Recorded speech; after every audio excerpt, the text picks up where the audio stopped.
about elections. I know folks, if they've been watching the news and so forth, it's hard to remember actually that we have a local election coming because of all the other stuff that's going on. And because, of course, the presidential primary is like a whole different thing.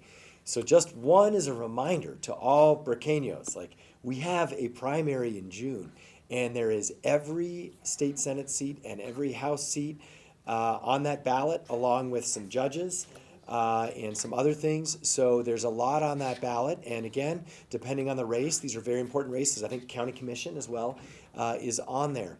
So it's very important that, of course, like always, we go and express our democratic privileges and vote and make sure that we have a say.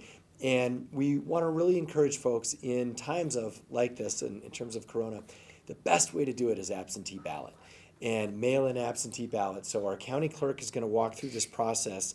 And I'm going to I prefer to vote in person, I will tell you. But this year I'm not going to. I am going to lead by example and do a mail-in ballot, I think for only the second time in my life. So I want to mention that there's some myths around this we'll talk about, but mail-in ballot is very secure, it's very safe, it's used all the time.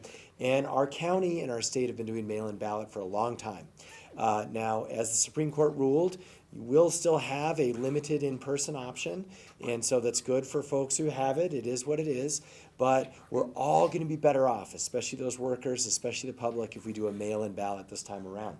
So to tell us more about that, our county clerk, Linda Stover.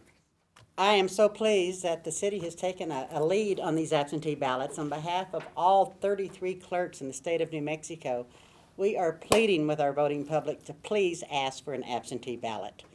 It's so simple to do. It's very, very easy. You can go to burncovote.org and request an absentee ballot.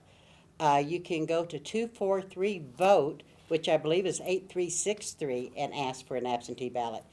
That telephone number in Bernalillo County, if you have a parent or you can't or somebody can't work on a computer or understand the computer, there will be people that answer the phone that will help you fill out your absentee ballot and submit it for you.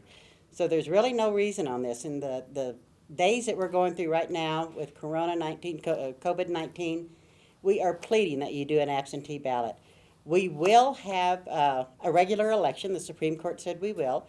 So we will have early voting sites. We will have election day sites. But it's so much easier. There's no reason for you to take the risk of standing in line and voting in person unless you just have to. Absolutely have to. You can call our office. We will help you get an absentee ballot. The question is there a deadline to fill out an absentee ballot? And we're going to let our county clerk field that one. Chris, and thanks for the question. You can actually request an absentee ballot clear up through May 28th.